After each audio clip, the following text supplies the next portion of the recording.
Hello and welcome to Everyday Lessons Every Day. Based on my book by the same name, this podcast is for anyone who wants to learn, grow, and improve. When I was going through a difficult time back in 2018, I turned to self-improvement books to work on myself and my relationships. Committing to reading every day and applying the lessons I learned to my life literally saved me and my family.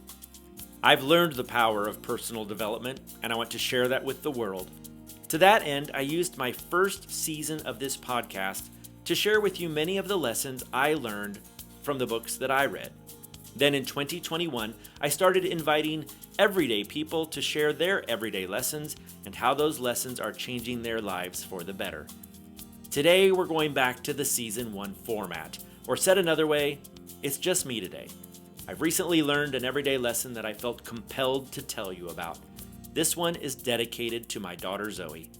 This is episode 33 and a half. You're fucking perfect. It can't be easy being my daughter. Seriously, can you imagine growing up in a home where the dad is a self-improvement junkie? Can you imagine the pressure that would make you feel? Just trying to live in the shadow of a guy who wrote a self-improvement book and publishes a weekly podcast all about how to be the best version of yourself? That's not to say that I claim to be all that. As far as self-help gurus go, I do not claim to be one, not even close. Most of what I publish, in fact, is more about my flaws and my efforts to overcome my many faults than it is to say I'm an expert, because I am far from that. Still, I am a little obsessed with personal growth and being a better version of myself. And that message often comes through in my personal interactions with family and friends. When I hear about a problem that someone is having, I nearly always have an everyday lesson up my sleeve that I think will help. You can't hardly talk to me for more than a few minutes before I'm mentioning a book or a podcast that might help you with your issues. Oh, you're dealing with anxiety. You should check out my podcast, episode 12, Face Your Fears. Having issues with your spouse? You should read Men Are From Mars, Women Are From Venus, or The 5 Love Languages. You're struggling with procrastination? Read The 5-Second Rule by the fabulous Mel Robbins. I'm like a human self-improvement search engine. So now put yourself in my kid's shoes. You're struggling with something. It could be something big, like deciding to stay in college or to drop out. Or it could be something small, like who you're sitting with at lunch. You come to me to get something off your chest. You really just want a shoulder to lean on or maybe a sympathetic ear. Instead, you get advice about journaling, writing a gratitude list, creating a vision board, or maybe a recommendation for a podcast episode or a book. Basically, you get homework. And here's the thing. I believe in all of that stuff. If this isn't your first time listening to this podcast, you know this about me. I believe with all my heart that reading or listening to positive content for a minimum of 20 minutes a day is nearly as essential to a person's mental health as is exercise and nutrition to physical well-being.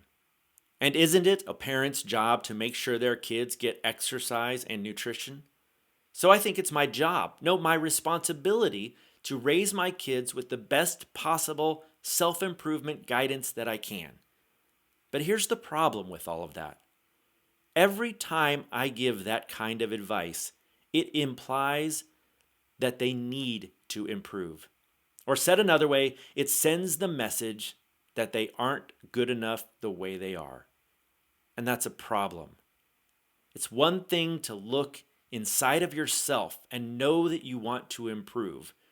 It's quite another thing to hear that from the person who is supposed to love you unconditionally. In her song, Courage to Change, Pink compares herself to a seed that needs to grow. It's a song that inspired me when I wasn't in the best place. I could relate to being imperfect and embracing change. I wrote a whole episode about it a while back, and I still get emotional sometimes when I hear it. It came on today when I was working out, and it really moved me. I'm trying to lose my winter weight, so I totally related to it. I thought about my workouts and the healthy choices I've been making over the past couple of months, and it made me work harder and faster. I even texted it to my workout accountability partner, encouraging her to give it a listen during her next workout. See what I mean? I'm constantly wanting to share my finds, my everyday lessons with anyone who's willing to listen. But that got me thinking, what if she took it the wrong way? What if she thought I wanted her to listen to that song because I wanted her to change? Probably not an issue, of course. That is the job of an accountability partner after all. We had established that we were going to push each other in advance. But you know who didn't sign up to be pushed to change? My daughter.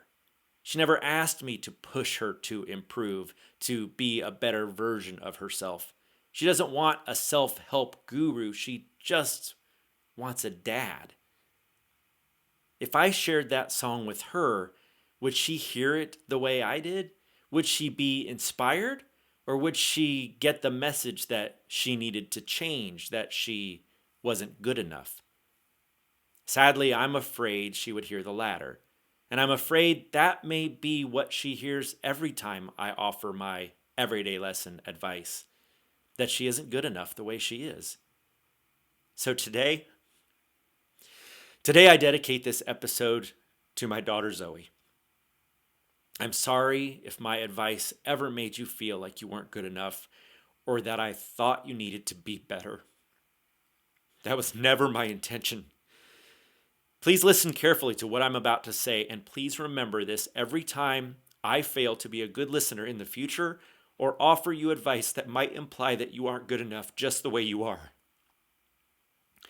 To quote another Pink song, Zoe, "Pretty, pretty please, don't you ever feel like you're less than fucking perfect. Pretty, pretty please, if you ever feel like you're nothing, you're fucking perfect to me. You're perfect." I mean that, Zoe, from the bottom of my heart.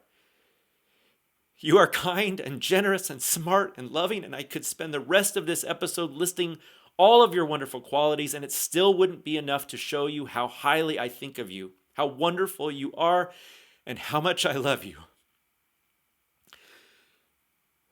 So I ask two things of you. One, please remember that I am flawed, that I won't always make you feel perfect, especially when I try to help you solve a problem or give you advice from one of my books. And two, know that I believe in self-improvement with all of my heart, that I think the world could be a better place if more people read or listened to positive content every single day. Or more than that, I think people would just be happier, including you. So what I'm trying to say is this. When I ask you to be grateful, not to sweat the small stuff, to have a positive mindset, it isn't because I don't think you're already a huge glass of awesome sauce.